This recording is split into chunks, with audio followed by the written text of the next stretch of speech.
Hi friends, చూస్తున్నాం కదా మనం ఇప్పుడైతే మనం ఎల్జీ తాలూకు ఇన్వర్టర్ బోర్డు అనమాట. ఇది నేను తీసుకొచ్చి జనరల్గా శాంసంగ్ కంప్రెసర్కి శాంసంగ్ చూస్తున్నారు కదా, మీకు చూపిస్తాను. శాంసంగ్ కంప్రెసర్, ఇది శాంసంగ్ కంప్రెసర్ పెట్టి మనం ఎలా వర్కింగ్ అవుతుందా లేదా అనేది ప్రాపర్గా ఈ వీడియోలో చెక్ చేద్దాం. అయితే ఇక్కడ చిన్న ఒక ప్రాబ్లం ఉందన్నమాట. మనం ఏంటంటే డైరెక్ట్ పవర్ సప్లై ఇచ్చిన తర్వాత ఇక్కడ చూస్తున్నాం కదా, ఇక్కడ పవర్ సప్లై అనేది ఇక్కడ ఇచ్చామన్నమాట. ఫేసు అండ్ న్యూట్రల్ ఇది ఇచ్చిన తర్వాత ఏంటంటే మనకు బోర్డు అనేది ఆన్ అవుతుంది అనమాట. అలాగే బోర్డుకి ఇక్కడ రిలే సంబంధించిన ఓఎల్పి కనెక్షన్ అనేది ఇక్కడ ఇవ్వాలన్నమాట. ఇక్కడ ఆల్రెడీ ఓఎల్పి ఉంది కదా, మనకి ఓఎల్పి కనెక్షన్ అనేది ఇక్కడ ఇవ్వాల్సి ఉంటుంది అనమాట. అలాగే ఇవ్వడం వల్ల ఏమవుద్దంటే మనకి పవర్ ఇండికేషన్ అనేది స్టార్ట్ అవుతుంది అనమాట. ఇక్కడ పవర్ ఎల్ఈడి, చిన్న ఎల్ఈడి అనేది ఉంటుంది ఇక్కడ మీకు కనిపిస్తుంది కదా. ఇక్కడ ఆల్రెడీ ఎల్ఈడి అయితే ఉందన్నమాట.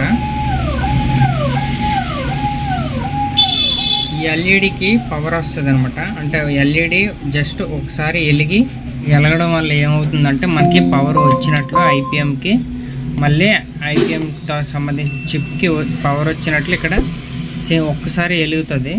ఆ తర్వాత మరి వెలగదనమాట. అలాగే మనకి ఇక్కడ థర్మోస్టాటర్ అని ఇక్కడ జాక్ ఒకటి ఉంది, మీకు చూపిస్తాను. ఇక్కడ చూస్తున్నారు కదా, థర్మోస్టాటర్ చూడండి, కరెక్ట్గా చూసారు కదా, థర్మోస్టాటర్ అని ఉంది కదా. ఇక్కడికైతే మనకి ఫేస్ అండ్ న్యూట్రల్ ఎటు ఇచ్చుకున్నా పర్వాలేదు అనమాట. మనం ఇక్కడ పవర్ సప్లై అనేది ఇవ్వాలి. పవర్ సప్లై ఇచ్చే ముందు ఒకదానికి థర్మోస్టాటర్ అనేది కనెక్షన్ ఇవ్వాలన్నమాట. ఇంకొక దానికి ఏంచో మనకి డైరెక్ట్ పవర్ అనేది వస్తుంది అనమాట. ఇప్పుడు సపోజ్గా ఇక్కడ చూస్తున్నారు కదా, మనకి సింగిల్ వైర్ అనేది కనిపిస్తుంది. ఈ వైర్ అనేది డైరెక్ట్గా ఇక్కడికి కనెక్షన్ అనేది చేసుకోవాలన్నమాట. ఇలా కనెక్ట్ చేసిన తర్వాత ఇంకొక వైర్ ఉంటుంది కదా మనకి, దీనికి ఆల్రెడీ సప్లై అనేది ఉందన్నమాట. మీకు చూపిస్తాను. చూసారు కదా, టెస్టర్ వెలుగుతుంది. అంటే దీనికి ఇక్కడి నుంచి డైరెక్ట్ పవర్ అనేది ఇక్కడికి వస్తుంది. ఈ పవర్ అనేది థర్మోస్టాటర్ కనెక్ట్ చేయాలి. కనెక్ట్ చేసిన తర్వాత ఇక్కడి నుంచి మళ్ళీ థర్మోస్టాటర్ నుంచి డైరెక్ట్గా ఇక్కడికి పవర్ కనెక్షన్ అనేది వస్తుంది అనమాట. వచ్చిన తర్వాత చూడండి ఫ్రెండ్స్, మనకి కంప్రెసర్ అనేది ఆన్ అవుతుంది. ఆల్రెడీ ఇక్కడ మనకి వోల్టేజ్ అనేది చూపిస్తుంది.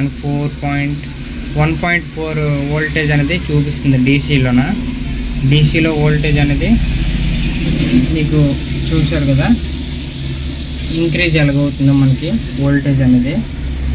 ఇంకోటి ఏంటంటే చూడండి, చూశారు కదా మనకి ఎలాగా ఇంక్రీజ్ అవుతుందో వోల్టేజ్. మనకి సప్లై అనేది ఇక్కడ కనెక్షన్ అనేది చేసుకున్నాం అనమాట.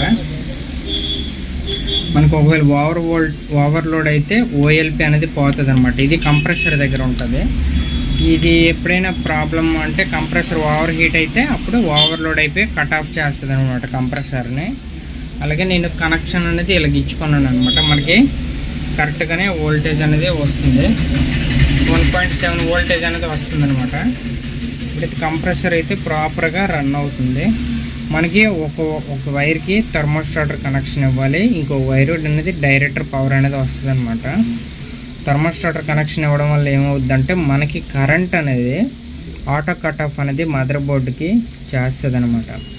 ఇప్పుడు సపోజ్గా డైరెక్ట్ పవర్ వచ్చింది అనుకోండి, మనకి కంటిన్యూ రన్ అవుతుంది. కంప్రెసర్ డ్యామేజ్ అవ్వడం కానీ ఇక్కడ ఐపీఎం అన్నది ఉంది కదా, ఐపీఎం డ్యామేజ్ అవ్వడం గట్రా జరుగుతుంది కదా. అలా జరగకుండా దీనికి థర్మోస్టాటర్ కనెక్షన్ అనేది వస్తుంది అనమాట. అదేమవుతుంది, అందులో ఉన్న టెంపరేచర్ కరెక్ట్ థర్మోస్టాటర్ తెలిసిన టెంపరేచర్ మీరు సెట్ చేసిన టెంపరేచర్ అనేది ఇక్కడ కట్ చేస్తుంది అనమాట. ఇక్కడ కట్ చేసిన తర్వాత ఏమవుద్దంటే ఆటోమేటిక్గా కంప్రెసర్ అనేది ఆగిపోద్ది అనమాట. చూస్తున్నారు మనకి వోల్టేజ్ అనేది 1.6 వోల్టేజ్ మీద కంప్రెసర్ అనేది రన్ అవుతుంది అనమాట. ఇప్పుడు చూడండి, నేను కనెక్షన్ తీసేస్తాను. కనెక్షన్ తీస్తాను కదా, చూడండి వోల్టేజ్ అనేది డౌన్ అయిపోయింది. వోల్టేజ్ డౌన్ అయిపోయింది అంటే కంప్రెసర్ అనేది ఆగిపోయింది అనమాట. కంప్రెసర్ అనేది ఆటోమేటిక్గా ఆగిపోయింది. ఇలాగ ఆగిపోవడం వల్ల ఏమవుతుందంటే మనకి ఆటో కట్ ఆఫ్ అనేది అవుతుంది అనమాట.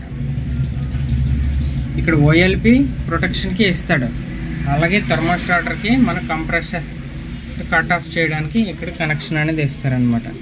ఇది అనేది మనకి ఆటో కట్ ఆఫ్ చేయడానికి థర్మోస్టార్టర్ కనెక్షన్ అనేది దీనికి ఇవ్వాలి. ఇలాగ ఇచ్చి మనం కంప్రెసర్ అనేది చెక్ చేసుకోవచ్చు అనమాట. మదర్ బోర్డ్స్ గట్ట ఇలా చెక్ చేయడం వల్ల ఏమవుతుందంటే మనకి మదర్ బోర్డులో ఐపీఎం బాగుందా, లేకపోతే ఐపీఎం పోయిందా, లేకపోతే కంప్రెసర్ పోయిందా ఏటనేది మనం ఈజీగా ఐడెంటిఫై చేయవచ్చు. ఒకవేళ మనకి ఇక్కడ ఎల్ఈడి అనేది బ్లో అవుతుంది అనుకోండి, ఇక్కడ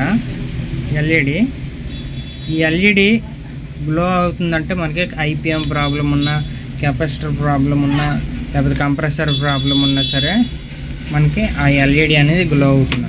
ఇప్పుడు ఒకసారి మళ్ళీ పెట్టేసి చూద్దాం. ఇప్పుడైతే మళ్ళీ పెట్టామన్నమాట.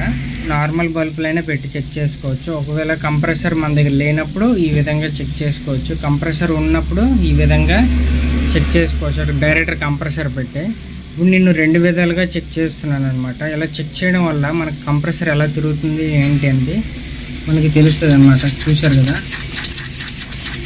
కంప్రెసర్ నుండి హెయిర్ వస్తుంది కదా మనకి. ఇలాగ శాంసంగ్ ఆల్రెడీ దీనికి నేను శాంసంగ్ కంప్రెసర్ పెట్టాను.